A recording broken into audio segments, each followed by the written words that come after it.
Brothers and sisters, we, the ex-Hispanic Committee, along with the community, want to apologize for any inconvenience which we may have caused during the last couple of months. However, we have confidence that when you see this video, you will understand the reason behind our actions. People say that when a community doesn't know their history, they tend to make the same mistakes sooner or later. We hope that this video will help you understand what the Hispanic community has gone through in this parish. We still remember the tragedies of all the sexual abuse scandal that kids suffered from some priest. Our diocese had to pay $50 million from lawsuits regarding child molestation abuse. Because the diocese had to pay this huge amount of money, they implemented a new rule stating that going forward, each parish would solely be responsible in paying any lawsuits and consequences that may arise out of child abuse. Therefore, we believe that we should all work together to protect our parish and our community so that no molestation ever happens in the future. For this reason, we believe that the following information will interest you. It's been a month since we informed the diocese and our administrator, Father Bill Barman, regarding an individual who serves in our parish who has committed sexual abuse to quite a few people. Despite our concern and our warning to the clergy, nothing has been done to alleviate the situation. This individual, the sexual aggressor, is still serving at our parish, and other volunteers in our parish keep covering up for his acts. At the end of this video, there will be more information regarding the sexual abuse we are talking about, and which may still be happening, since the abuser still volunteers in our parish and is amongst us. Protest at the Purisima parish in 4 stages. Number 1. The church begins as a small mission to serve a group of Hispanic laborers. This message is addressed to all Catholics who dream of a church where people will be generously welcomed, where priest and administration work for only one purpose, which is to serve their community. Because we believe that the way we serve, we will be served as well. Our church was in harmony for many years, while the Trinitarian missionaries were in charge. Later in time, the Claretian missionaries took over. However, after the parish was ceded to the diocese, everything changed. More than 15 years have passed since the diocese took over, and the parish has still not found its stability. Therefore, I must clarify that what we will say in this video is only a perception of the Hispanic community, which has been mostly affected. Number 2. The administration of the parish is taken over by the diocese.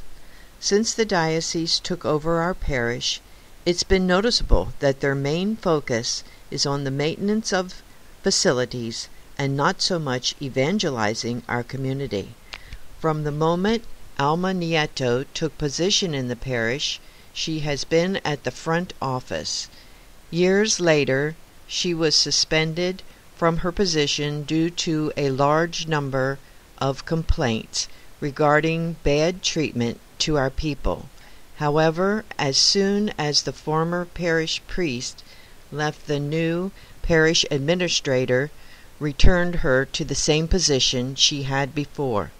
It is certain that since Alma Nieto took her old position again, there has been countless reports and complaints of bad treatment and discrimination, but thus have been ignored. Since the beginning, Alma Nieto maintained a good relationship with Deacon Juan Espinoza, who at the time was responsible for the Hispanic community, largely in part because the majority of the parish priests did not speak Spanish. Deacon Espinoza worked very closely with Jóvenes para Cristo, Young People for Christ, since at the time it was the only group in the church. As years went by, the groups were formed at church, but the control was always in the hands of Deacon Espinosa, Alma Nieto, and the ministry of Jóvenes para Cristo. In the years that Deacon Espinosa was active in our parish, he was directly in charge of at least 9 ministries, which included Guadalupanas, baptisms, baptismal classes, premarital classes, organization of the group weddings, quinceañeras, weddings, Rica, as well as the Eucharist ministry. In the year 2009, Father Avelino Orozco arrived and soon realized the serious issues that were taking place in the parish. During his first year, no changes were made, but at the beginning of his second year, Father Avelino gathered and met with all the leaders of the various groups and confronted Deacon Juan Espinosa in regards to the management of the funds for the Novena of the Lady of Guadalupe. Realizing that his dishonest acts had been discovered, Deacon Espinosa had no other words to say as he rose from his chair in front of all the people present, only to say that Fathers Chris, Father Ishmael, and Father Augustine had all departed, and then he proceeded to ask Father Avelino, "Who's next?" The following day, leaders of Jóvenes para Cristo began to harass Father Avelino with false accusations in hopes that he would leave the parish. Father Avelino reported Deacon Espinosa to his supervisor, Deacon Frank Chavez, at the diocese. For a whole year, Father Avelino was slandered at the diocese, with the intent of removing him as they had done with previous priests. Finally, Deacon Espinosa was removed from the parish, although he never clarified the situation in regards to the funds of the novena. Deacon Frank was informed of everything that occurred and promised the Hispanic Committee, which at the time was composed of Father Avelino, Patty Moreno, Lizette Diaz, Martha Cruz, and later on Vicky Bedoya, that before Deacon Espinosa was assigned to another parish, Deacon Frank would suspend Deacon Espinosa for 6 months, a promise that was never fulfilled. A week after Deacon Juan Espinosa left the La Purisima, he was assigned to St. Norbert Church, like if nothing had ever happened. However, the members of Jóvenes para Cristo did not give up, and continued to harass Father Avelino as well as the Hispanic Committee until Father Avelino's last day in our parish. The 4 years that the diocesan rule implicates as the duration of vicars' stay in one parish had been fulfilled. Weeks before the departure of Father Avelino, a few members of the Jóvenes para Cristo, Gethsemani, and the ex-coordinator of the group conversion stated false accusations on television against Father Avelino on KMEX Channel 34. These accusations were about seminaries for self-improvement that apparently he organized with his brother. The following week, after the accusation was aired on television, a letter from the diocese was read during every Mass, denying these allegations toward Father Avelino and his brother. Also, along with this letter, Father Avelino gave a thorough explanation of what he was being accused of. These accusations and lies were invented with the sole purpose that there would be no minor possibility that Father Avelino would remain even 1 more year at La Purisima. One of the reasons was that Father Avelino was directly responsible for a parochial project that had been initiated a year before. This project had rapidly gained much growth, and the Jóvenes para Cristo were starting to feel out of place. The project, in its majorly, was led by Father Victor Hernandez of the congregation Movimiento por un Mundo Mejor, Movement for a Better World. This movement surged as an answer to the Second Vatican Council. The project consisted of at least 300 people that were being guided by Father Victor. This project would perform a thorough evaluation of the parochial service. It would create ministries for all different types of ages. It would designate various sections around the parish to evangelize people who did not come to church frequently, among other things. The project would begin with the Hispanic community, but then involve the English and Vietnamese communities. The Hispanic community was very excited for this project to take place. All the ministries would participate in the involvement of the project, especially those members whose 3 ministries had been designated. Thus, because of this immoral action taken by JPC, Getsemani, and Conversion, the Hispanic Committee, Father John Levecki and Father Avelino Orozco, agreed that due to their actions already mentioned here, these said groups were to be sanctioned. The renovation of this new leadership had brought upon a new light to the community.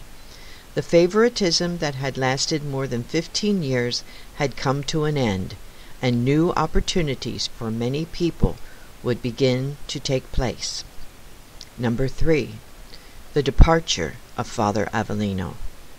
On July 1st, 2013, Father Avelino was assigned to St. Boniface Church in Anaheim, California. When Father Avelino left, our parish made a drastic change that no one would have imagined. Before the departure of Father Avelino, Father John Levecki publicly committed himself to everything that Father Avelino and the Hispanic Committee had built up during his stay. Would be respected and would continue on, not making one change. However, the following day that Father Avelino left the parish, the following changes took place. Number 1. Father John Levecki radically dismissed himself from the Hispanic Committee. For 4 months, the committee attempted on various occasions to meet with Father Levecki, a meeting which was never granted. Up to this point, Father Levecki had already started making various changes in the parish without taking anyone's opinion. These changes included the closing of all savings accounts of all Hispanic ministries, the ending of the food sales which were held every Sunday for ministries to gather funds, the closing of the facilities to a number of ministries, mostly Hispanic.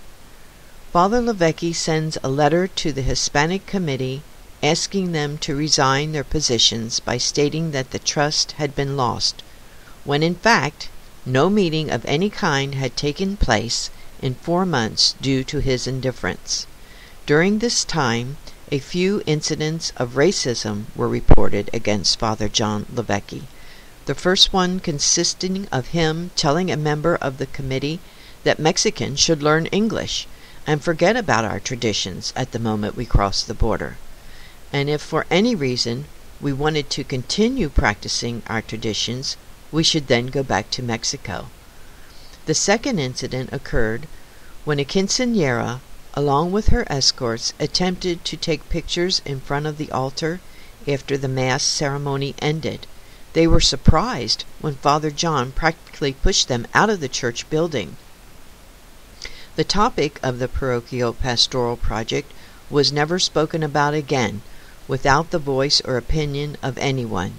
This project was composed of more than 300 persons, as we previously mentioned. Father Victor Hernandez was never notified of these changes.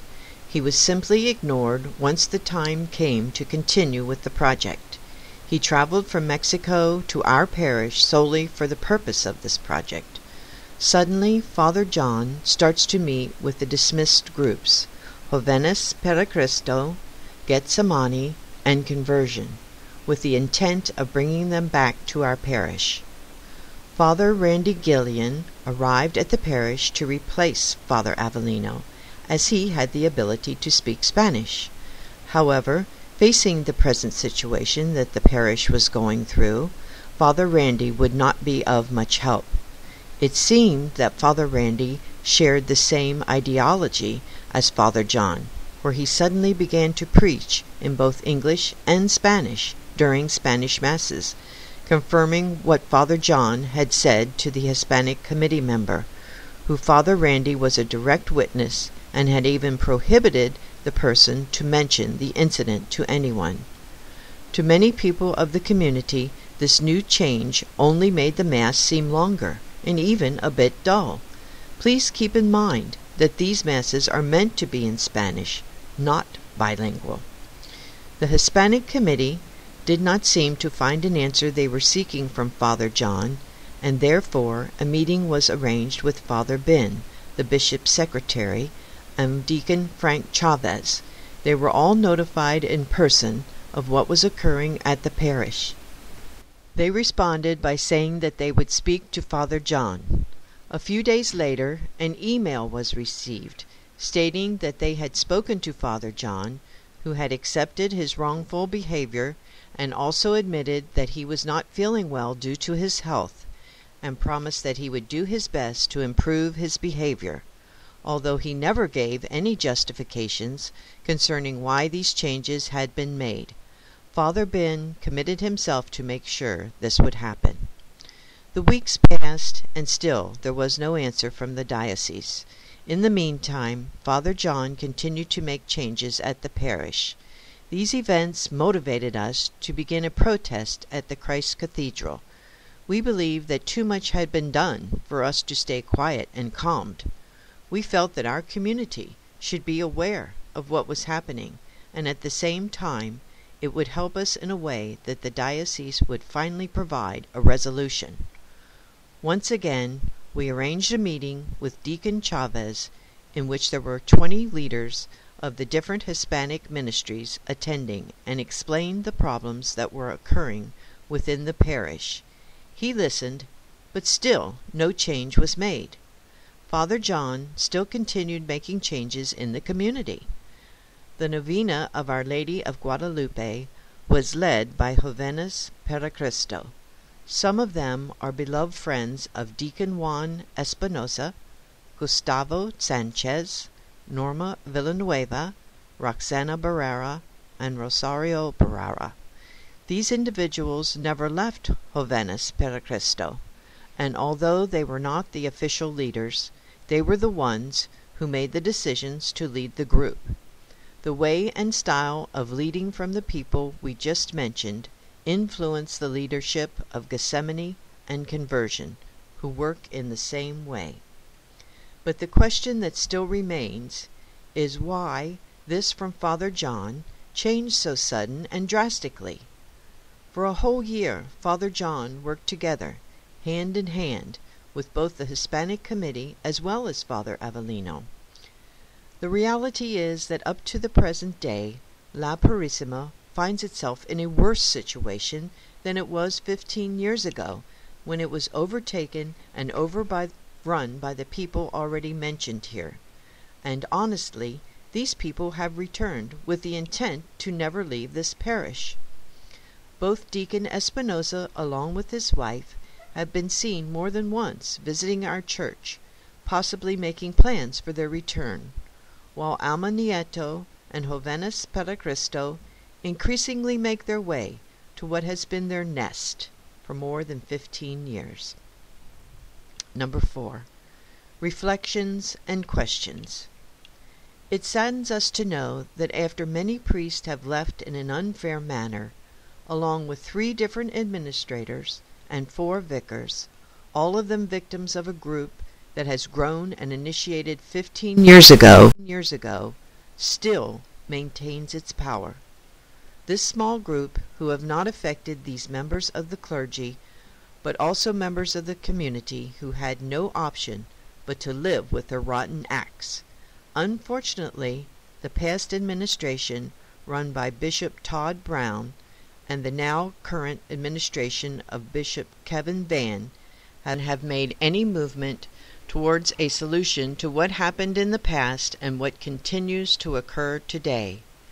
Our current bishop, Kevin Van, has been notified of these actions, and yet we have not heard a single word of encouragement towards our community. Bishop Van lives only a few blocks away from the parish, but we feel as if he lives on the other side of the earth. During our protests, which began a month ago, a young lady decided to undergo a hunger strike, an act that would last only a few days, for which she suffers from anemia, and the cold night temperatures made it difficult for her to go on any longer. Yet the frigid and coldness of Bishop Van was greater, for he encouraged the young woman to decease her valiant act. To all these actions the parish finally responded with something we had hoped for. From the start of the novena of the Lady of Guadalupe, armed security guards made themselves present, with orders of not allowing any participant of the protest anywhere near or inside the parish. The parish had never had any type of security, especially armed ones, when supposedly the parish is in deficit. How ironic that both these religious figures had forgotten their principles. Father John Lavecchi was a Jesuit for 19 years, and would carry as the motto of his congregation, the sensibility for the less fortunate. However, he demands even the most humble members of the parish to learn English, when many of these persons can barely read or write in their native language. Father John demands something that he himself does not do. 19 years as a Jesuit, and he failed to learn at least one word in Spanish. Father Randy Gilliam belongs to the non-Catumenical congregation. Their founder, Kiko, inspired himself in the creation of his congregation in the evangelization of the people of the poorest and rural cities in Spain.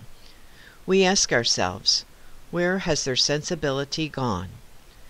Terry Box, a friend of Father John, who has recommended by himself, is the music and liturgy director. The recent changes that have been made to the liturgy are the following. The Eucharist was directly taken through the sacrament from the altar, followed by 2 enlightened candles, and as a sign of respect, the people in attendance would stand. Now the Eucharist is discreetly taken away without any candles, and the people are prohibited to stand, so they will not distract their prayer, or so it is said. Or you can also say that the head of the house must now enter discreetly through the service door. That is also a new rule. The weekly money offering is now escorted by 2 altar persons all the way to the safe. These new changes indicate Terry's priorities. Mrs. Box has shown herself indifferent to the slanders and accusations that were brought upon Father Avellino. The Hispanic Committee asked that every person who falsely accused Father Avellino be sanctioned the same way the ministries previously mentioned. Terry Box defended Alma Sapiens amongst others, with the only justification that they were her personal friends, although a number of people of different choir groups who protested against Father John were asked to leave by Terry Box. Antonio Jacome, coordinator of the Eucharist Ministries, Saul Hernandez, coordinator of the Hispanic choir group, and Gerardo Larios, coordinator of Choir Shalom, were all removed of their positions by Terry Box. These people had the evidence to back up their reasons for protesting, while the others simply spoke meaningless words. Could this possibly be fair? We ask ourselves if these leaders who represent us, the Hispanic community, have enough professionalism, intellectualism, and spiritual capacity to make decisions that could affect us. Deacon Frank is responsible for the transfer of Deacon Juan Espinosa, which he promised that Espinosa would be held responsible for his actions, something that never happened. On various occasions he was directly the intermediary between the community and administration in regards to the anomalies brought upon Jovenes per Cristo. in which there were never any answers. Could it be because amongst us this selected group is his niece, Roxana Barrera, which is also his secretary? Deacon Guillermo serves as the intermediary for Jóvenes para Cristo. Deacon Guillermo has also been informed about the anomalies of Jóvenes para Cristo and with the same manner has done nothing. On the other hand, he has done everything humanly possible to defend them. We ask ourselves, is there someone to supervise the deacons that we mention here? Wouldn't it be fair to practice the same rule with them, like with the priest? A time limit for their activities to prevent anything like this from happening? We also ask ourselves, how long will the administration allow them to stay in their positions? There are two new candidates preparing themselves to be the next deacon or deacons at La Purisima. They are Ricardo Barraza and Miguel Espinosa. Ricardo Barraza is a close friend of Deacon Juan Espinosa, and is directly involved in the departure of a number of priests from our parish. He has defended his close friend, Deacon Juan, whom he knows very well of the immoral acts he has participated in. Miguel Espinosa is an active member of Jóvenes para Cristo. He was involved in the abnormalities of the departure of past priests, and is also a faithful follower and defender of Deacon Juan. Deacon Frank is very well aware of these two deacon candidates' involvement in the problems at the parish, yet he has shown indifference, as with the case with Deacon Juan.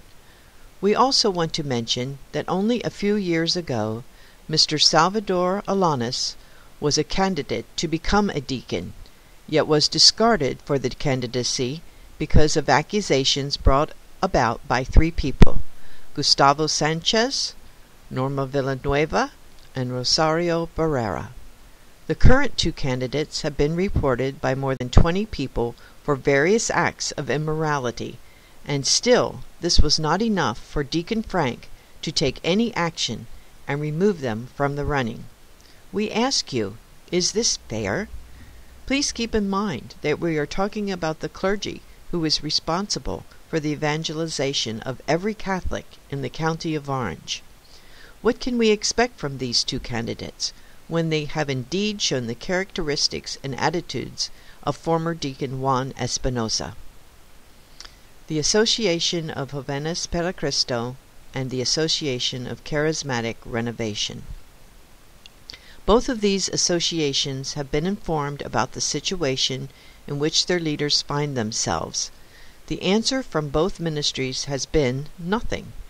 Their primary focus has been and remains on their expansion to more parishes, although they state that they also focus on following the rules priests impose upon them, which may be true, but only in writing, since their actions do not coordinate with what they proclaim. And now that these prospective ministries have both been suspended, instead of having a thorough investigation of their members, Gustavo Sanchez, Norma Villanueva, Roxana y Rosario Barrera, Juan Granados, Martin Galvan, etc., their focus has now shifted to accommodating them to other parishes while this issue is resolved. We ask the same questions. We ask of the deacons. Do these leaders of the diocese board possess the professional, intellectual, and spiritual capacity that is required to carry out their acts? The problems that the parish has faced during the last years have been quite noticeable. They have been on television as well as in the newspaper. We are forced to believe that at this point many individuals from the diocese have noticed our problems and wonder what is going on. We are certain that the diocese priests reunite on a monthly basis to discuss the topics that affect our Catholic Church in Orange. Have the problems that La Purisima have confronted for many years not sparked enough interest to promote discussion between the priests at the diocese? Many things have been said around the diocese in regards to what happened at La Purisima. We hope that with the information we bring to you through this video will help explain and clear up any existing doubts or questions, and that with your help, the Hispanic community of La Purisima will finally find the peace that it has awaited for so long.